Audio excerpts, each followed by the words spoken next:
On the first day, the heavens and the earth were separated. On the following days, the seas were gathered, and dry land emerged. Green life burst forth, grass, herbs, and trees laden with fruit, each bearing seed after its own kind. The sun, moon, and countless stars were set in the sky to govern the day and night and to mark the seasons. The waters teemed with every kind of swimming creature, and the air filled with birds that sang the first songs. Finally, the land brought forth cattle, crawling things, and wild animals. Everything was good, it was perfectly ordered, a symphony of existence. Then, upon the freshly formed earth, the Creator knelt. With careful hands, he took the dust of the ground and formed a being in his own image. He breathed the breath of life into its nostrils, and the man, Adam, became a living soul. The Creator placed Adam in the Garden of Eden, a paradise of exquisite beauty and endless provision. "You are free to eat from every tree in the garden," the Creator commanded, "but you must not eat from the tree of the knowledge of good and evil.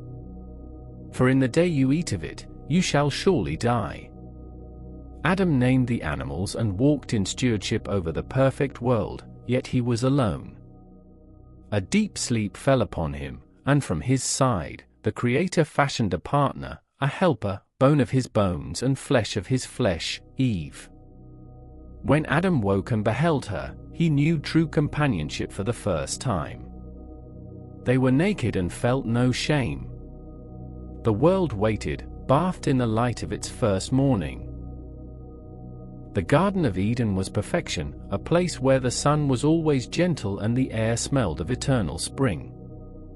Adam and Eve lived in innocent bliss, knowing only the joy of creation and the generosity of the one true Master, the Creator. They shared everything, the sweet fruit, the crystal water, and the quiet awe of the perfect world they governed. Yet, a subtle shadow moved through the brilliance. It was the serpent, the most cunning creature of the field. It slithered near Eve. As she admired the colors of a blooming orchid, its scales shimmering with a dangerous beauty.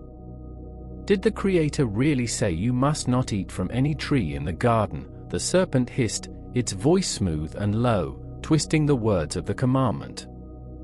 Eve paused her work and looked at the creature. "We may eat the fruit of any tree in the garden," she replied, "except for the fruit of the tree that is in the middle of the garden. We must not eat it, nor touch it, lest we die." The serpent laughed, a dry, rustling sound that seemed to mock the wisdom of the Creator. "You will not surely die," it promised, wrapping itself around the trunk of the forbidden tree.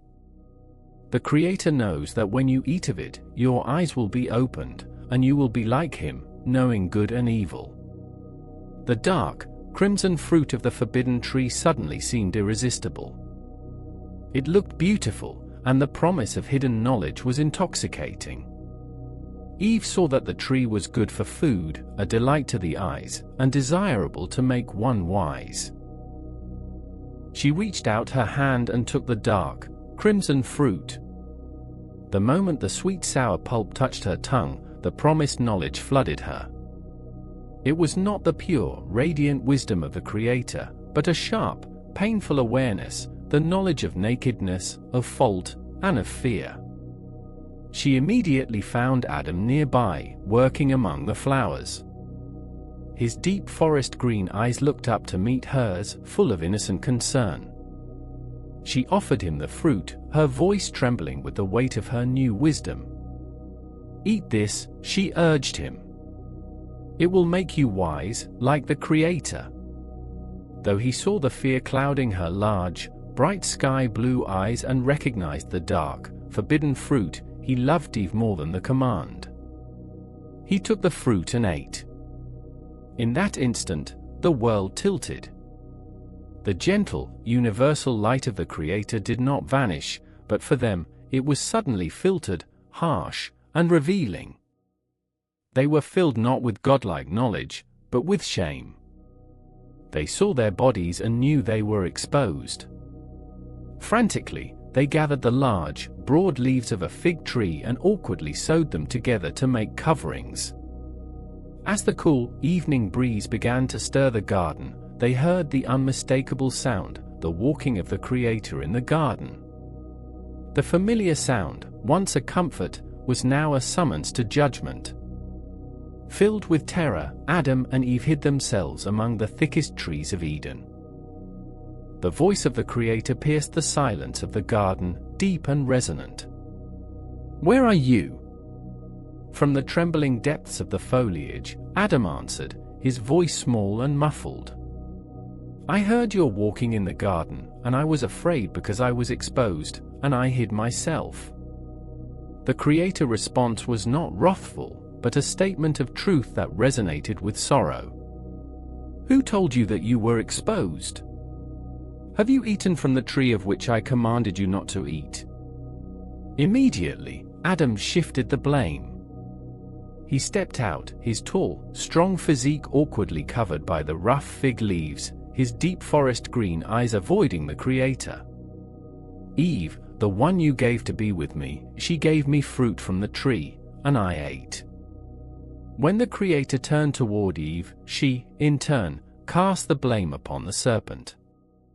She emerged from the shadows, her long, raven-black hair tangled from hiding, her voice thin with fear. "The serpent deceived me, and I ate." Then the Creator pronounced the consequences. The cunning serpent was cursed to crawl on its belly and eat dust. For Eve, the sorrow of childbirth and subjection to her partner were decreed. And for Adam, the ground itself was cursed. He would earn his bread by the sweat of his brow until he returned to the dust from which he was formed. Yet, in the midst of judgment, there was a promise. The Creator looked upon the woman and the serpent and declared that a seed of Eve would one day crush the serpent's head, though the serpent would strike his heel.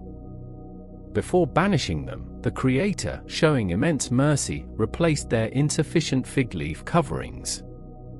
With a touch of pure light, garments of animal skin appeared, tailored perfectly to Adam's sturdy frame and Eve's graceful form. Clothed in a new covering of sacrifice, they were led to the east gate. Behind them, the glorious, majestic Garden of Eden vanished, guarded now by a cherubim and a flaming, turning sword. The air at the edge of the garden grew heavy with the scent of wild earth and the unknown. The Creator stood at the threshold of the eastern gate, its radiance now a steady, somber glow. Adam and Eve stood before the exit. Their crude fig leaves were gone, replaced by the durable, dark animal skins provided by the Creator. The skins fit Adam's sturdy, tall frame perfectly, and Eve's graceful form was draped in soft, protective fur that complemented her long, raven-black hair. For the first time, Adam reached out and took her hand. His deep forest green eyes met her large, sky-blue eyes, not with the intoxication of the fruit, but with a new, shared sorrow and a burgeoning, protective love. He saw the tangles in her hair and the tear tracks on her cheeks, and she saw the weight of future toil on his broad shoulders. With a final, resonant pulse of radiance, the Creator gestured toward the world beyond. As they stepped onto the uncultivated soil, the gate behind them shimmered. A great cherubim, a being of terrifying beauty and fire, took its place.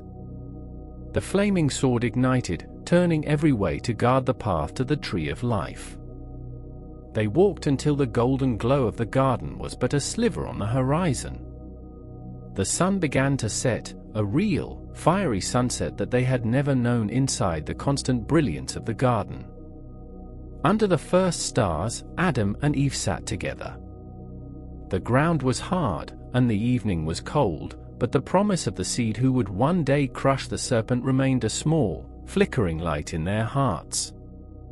They were no longer in the garden, but they were together, and the story of humanity had begun.